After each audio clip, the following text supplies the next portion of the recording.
Você já se perguntou por que somos tão fascinados por padrões complexos e simétricos?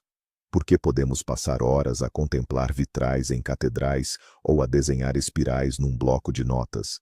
Talvez a resposta esteja num símbolo ancestral. Hoje vamos falar sobre a mandala. E eu prometo, você vai descobrir que ela não é apenas um belo padrão para livros de colorir anti-estresse. É um verdadeiro mapa do universo, uma ferramenta para a meditação e até mesmo um espelho do nosso subconsciente. Não só desvendaremos todos os seus segredos, como também vamos gerar algumas mandalas incrivelmente belas enquanto conversamos. Então, vamos entender isso desde o começo. A palavra mandala chegou até nós do sânscrito, uma língua ancestral.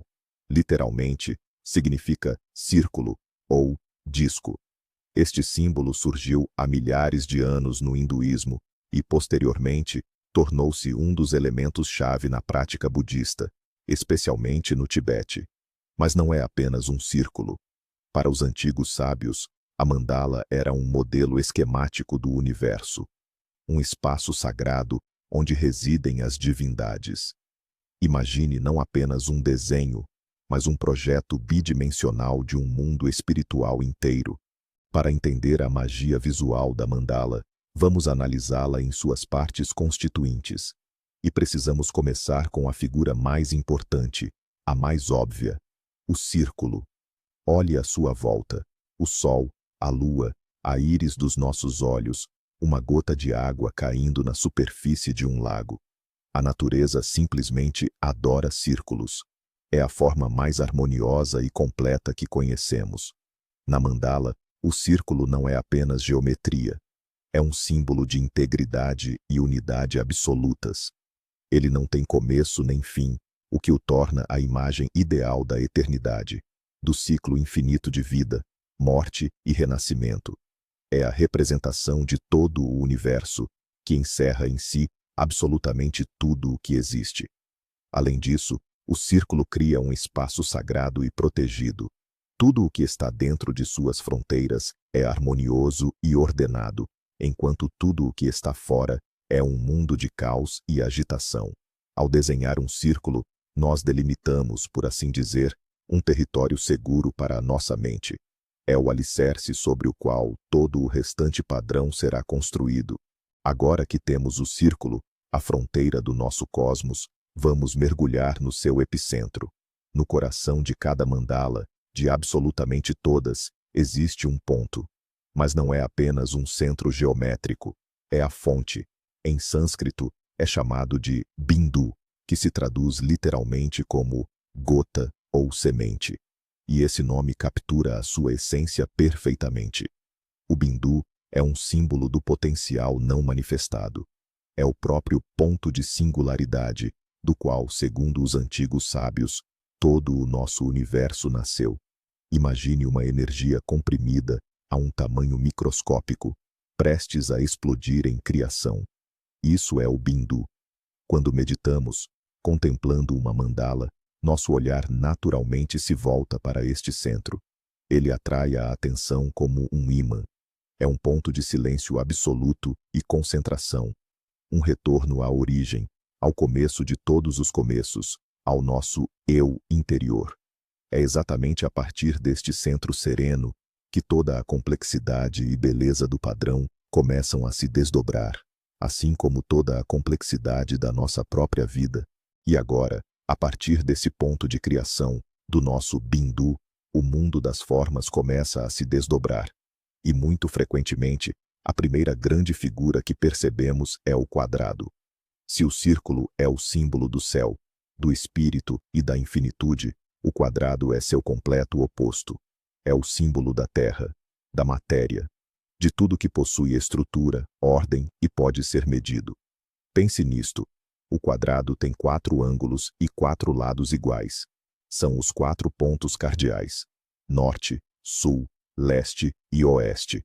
São os 4 elementos que, segundo os antigos, compõem o nosso mundo: fogo, água, terra e ar.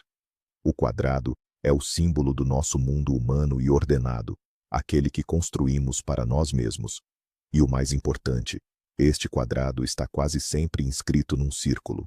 Isso significa que nosso mundo terreno e material existe dentro de uma realidade maior, divina e espiritual.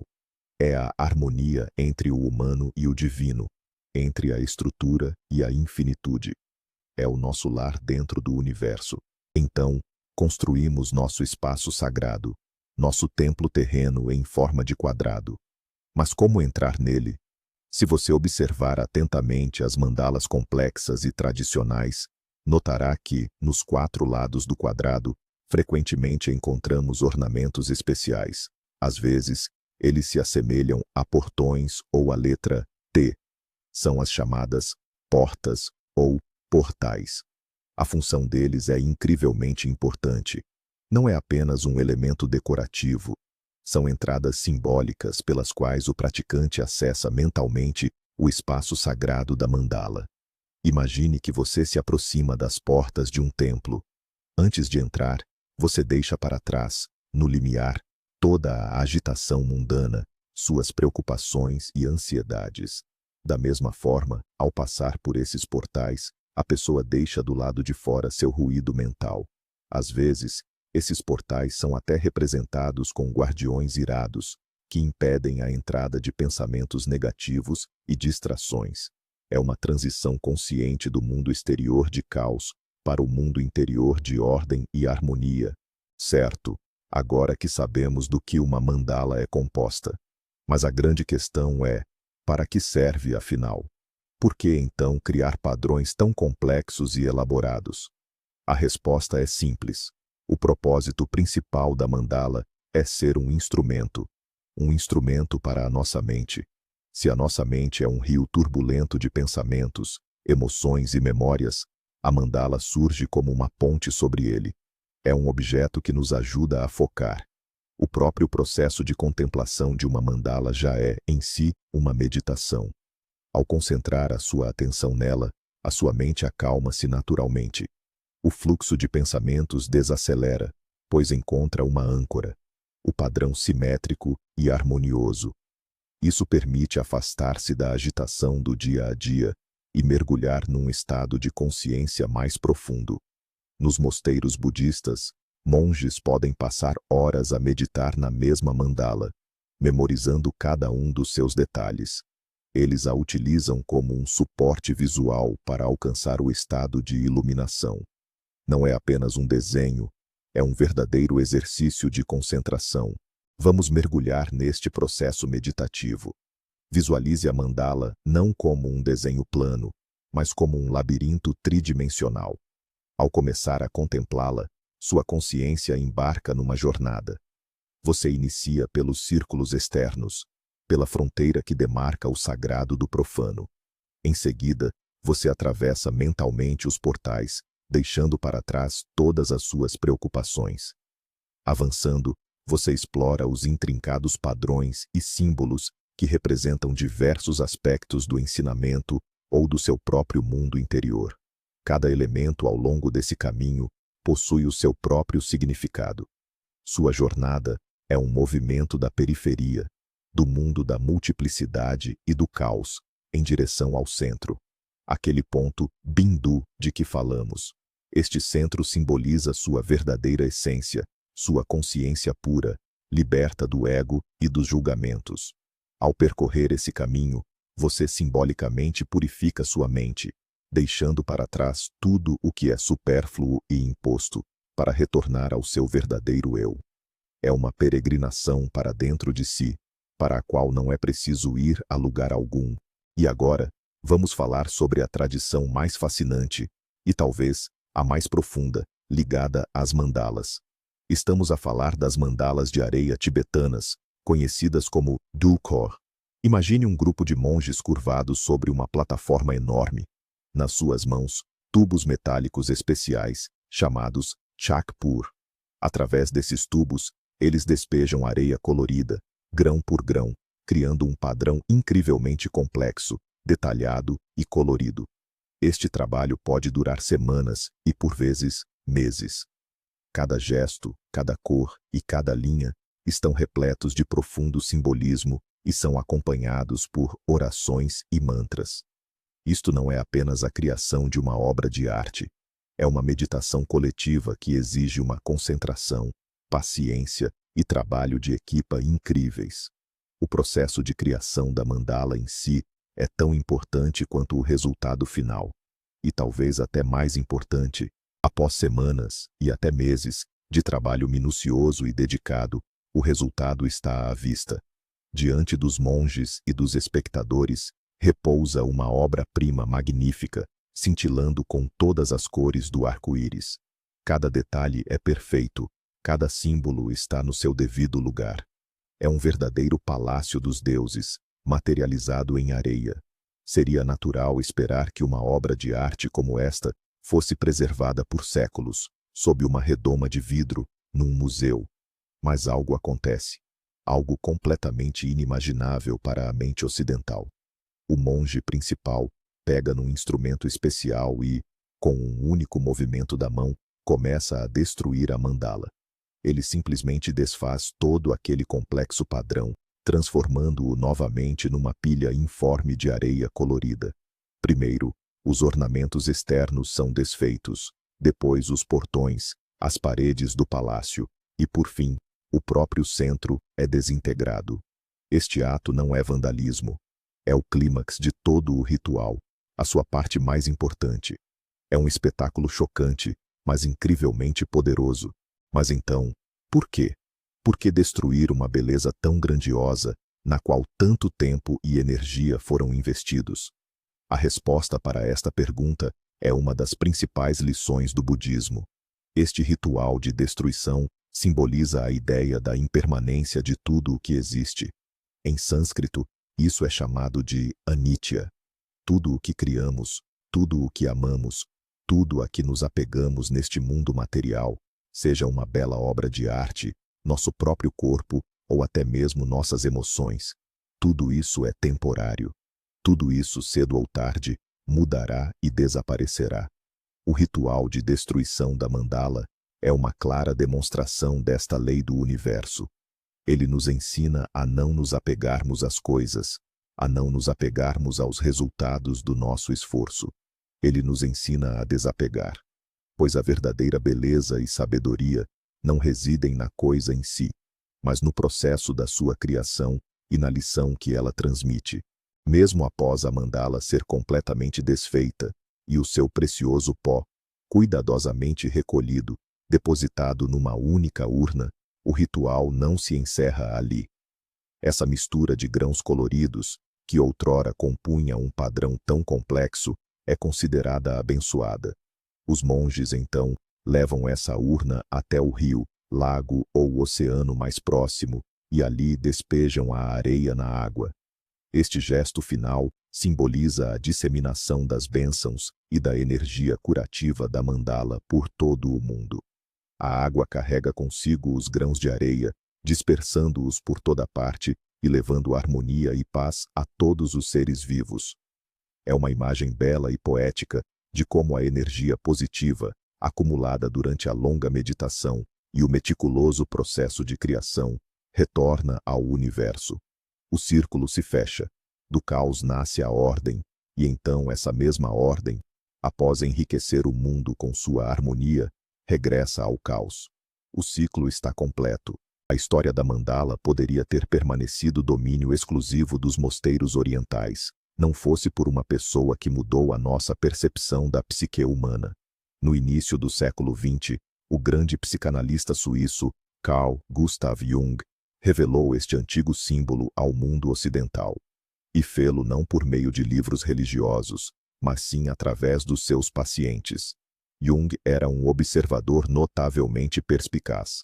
Ele notou que muitos dos seus pacientes, em estados de crise psíquica, estresse ou transformação, começavam a desenhar, espontânea e instintivamente, padrões circulares e simétricos.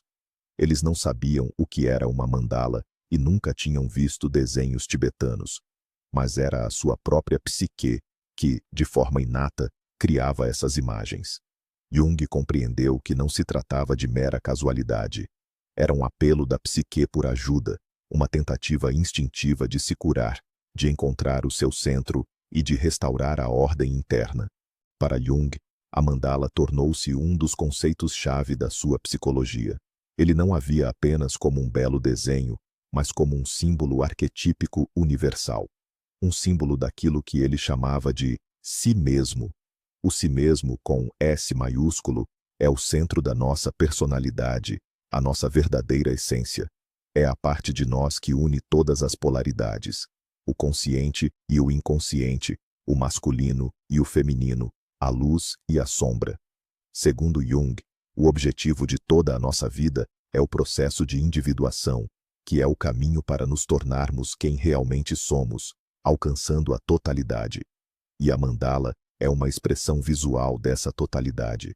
Quando uma pessoa desenha uma mandala, ela está, na essência, criando um mapa da sua alma naquele momento. Ela busca organizar o seu mundo interior, encontrar equilíbrio e harmonia. É um diálogo com o seu eu mais profundo, numa linguagem de símbolos que a nossa psique compreende sem palavras. Agora, vamos desmistificar um mito bastante popular. Muitos pensam que a mandala é algo exclusivamente esotérico, religioso e complicado. Que para usá-la é preciso ser budista, conhecer línguas antigas e acreditar na reencarnação. Mas isso não é bem assim.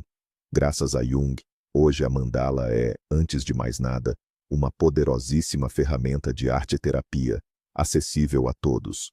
Você não precisa ser religioso ou artista para sentir o seu poder curativo. O próprio processo de desenhar ou colorir uma mandala tem um profundo efeito terapêutico. Ele ajuda a desviar a atenção de pensamentos ansiosos para a criatividade, a acalmar o sistema nervoso e a entrar em um estado de fluxo. Quando você preenche os padrões simétricos com cores, com concentração, você, no fundo, está a organizar as coisas, e essa ordem do papel transfere-se para a sua mente. Já parou para pensar por que os livros de colorir anti-estresse com mandalas se transformaram em um fenômeno global tão repentino? Porque adultos, pessoas sérias em todo o mundo, compram esses livros que, à primeira vista, parecem infantis e dedicam horas a essa atividade? A resposta está em nosso cérebro. Nossa vida é cheia de caos, multitarefas e uma sobrecarga de informações. Estamos constantemente tomando decisões, analisando e nos preocupando. Colorir uma mandala oferece ao nosso cérebro uma tarefa completamente diferente. É uma atividade monótona, rítmica e, ao mesmo tempo, criativa. Ela ativa ambos os hemisférios cerebrais. O esquerdo, responsável pela lógica da escolha das cores e por seguir os limites, e o direito, pela criatividade e intuição. Isso nos leva a um estado muito próximo da meditação, mesmo que não nos demos conta. A pulsação diminui, a respiração se torna mais profunda e os níveis dos hormônios do estresse são reduzidos. É uma forma simples e acessível de atenção plena, que ajuda a reiniciar nosso sistema nervoso. Mas, e a linguagem das mandalas? Nos ensinamentos tradicionais orientais, cada elemento possui um profundo significado simbólico. É um verdadeiro código visual. Por exemplo, a escolha das cores não é apenas uma questão de gosto. Cada cor carrega sua própria vibração e significado. O vermelho é energia, paixão, vitalidade, mas também raiva. O azul representa sabedoria, calma e espiritualidade. O amarelo está ligado à inteligência, alegria e luz. Já o verde é a cor da natureza, cura e crescimento. Até mesmo as formas geométricas têm muito a dizer. O círculo, como já sabemos, representa a totalidade e a integridade. O quadrado, por sua vez, simboliza a estabilidade e o mundo material. Um triângulo apontado para cima simboliza a busca pelo espiritual, enquanto um apontado para baixo representa a imersão na matéria. A espiral é um símbolo de desenvolvimento e do fluxo da energia. Compreendendo essa linguagem, não apenas desenhamos, mas criamos conscientemente uma mandala de intenção, inserindo nela objetivos e desejos específicos. Um dos símbolos mais comuns e belos que encontramos nas mandalas é a flor de lótus. E isso não é por acaso. O lótus é um poderoso símbolo da jornada espiritual do ser humano. Basta pensar em como ele se desenvolve. Suas raízes estão mergulhadas na água lamacenta e barrenta, no fundo de um lago. Este é um símbolo do nosso mundo material, um mundo de paixões, ignorância e sofrimento. No entanto, apesar de tudo isso, o caule do lótus se estende para cima, atravessando a água turva, em direção à luz. E na superfície, ele desabrocha em uma flor de beleza impecável e pureza imaculada, intocada pela lama. Esta é a metáfora do despertar espiritual. O ser humano, assim como o lótus, pode emergir da lama do Sansara e revelar sua natureza verdadeira, pura e divina. Por isso, o lótus no centro da mandala frequentemente simboliza a consciência iluminada. E aqui está a parte mais importante. Você não precisa ser um monge tibetano, nem um discípulo de Carl Jung, para acessar o poder da mandala. Você pode criar a sua própria e única mandala, neste exato momento. Para isso, você não precisa de habilidades artísticas, ferramentas especiais ou de um conhecimento profundo de simbolismo. Tudo o que você precisa é uma folha de papel, um lápis ou caneta. E o mais importante, autoconfiança. Basta colocar um ponto no centro da folha. Esse será o seu bindu, o seu ponto de origem. E depois, sem pensar ou analisar, comece a desenhar à sua volta. Deixe sua mão se mover como ela quiser. Podem ser círculos, pétalas, espirais, triângulos ou qualquer tipo de linha e forma. Não tente fazer algo que seja bonito ou certo. Simplesmente expresse o que está dentro de você neste exato momento. Este processo é conhecido como desenho intuitivo. Assim que terminar, guarde a caneta e simplesmente observe o que você criou. Não se preocupe em criticar ou julgar se está bonito ou feio. Apenas observe. A sua mandala pessoal e intuitiva não é apenas um desenho. É o reflexo mais fiel do seu estado interior, aqui e agora. É um instantâneo único da sua alma, capturado neste exato momento. Que formas predominam? Ângulos agudos, pontiagudos podem indicar tensão ou conflito oculto. Já linhas suaves e arredondadas sugerem harmonia e aceitação. O padrão resultou simétrico e ordenado, ou caótico e emaranhado. Tudo isso não é por acaso. É uma mensagem direta do seu inconsciente. Um desenho como este pode revelar mais sobre o seu estado do que horas de reflexão. É uma conversa honesta consigo mesmo, sem palavras, que o ajuda a compreender melhor os seus verdadeiros sentimentos. Agora, vamos focar em dois dos momentos mais marcantes. O primeiro é o ritual de destruição da mandala de areia. Imagine, semanas de trabalho meticuloso, orações, concentração, criando uma obra de beleza indescritível. E tudo isso para, num único instante, varrê-la, demonstrando que nada neste mundo é eterno. É uma lição incrivelmente poderosa sobre desapego, algo que a cultura ocidental, obcecada por preservar e acumular, muitas vezes tem grande dificuldade em compreender. Não é vandalismo, é a mais elevada forma de prática espiritual. E o segundo momento marcante, a descoberta da mandala por Carl Jung. Ele transportou este antigo símbolo oriental da esfera da cosmologia para a da psicologia humana. Jung demonstrou que a busca pela totalidade, pela união dos opostos dentro de nós, é uma necessidade inata da nossa alma. E a mandala é a linguagem universal, através da qual a alma expressa seu desejo de se tornar una. Ele transformou um antigo artefato religioso numa chave para a compreensão do ser humano moderno. Afinal, o que é a mandala na sua essência? É muito mais do que um simples e belo padrão circular. É um antigo mapa do universo e, ao mesmo tempo, um navegador moderno para o nosso mundo interior. É uma ferramenta que nos ajuda a encontrar o centro no caos da vida e a recordar a nossa totalidade. Obrigado por assistir a este vídeo até o fim. Espero que tenham tido uma nova perspectiva sobre este símbolo fascinante. Se você gostou desta jornada pelo mundo dos significados sagrados, por favor, deixe o seu gostei e se inscreva no canal para não perder os próximos vídeos. E agora, uma pergunta para vocês. Já desenharam ou coloriram mandalas? O que sentiram nesse momento? Compartilhem suas experiências nos comentários. Adoraria ler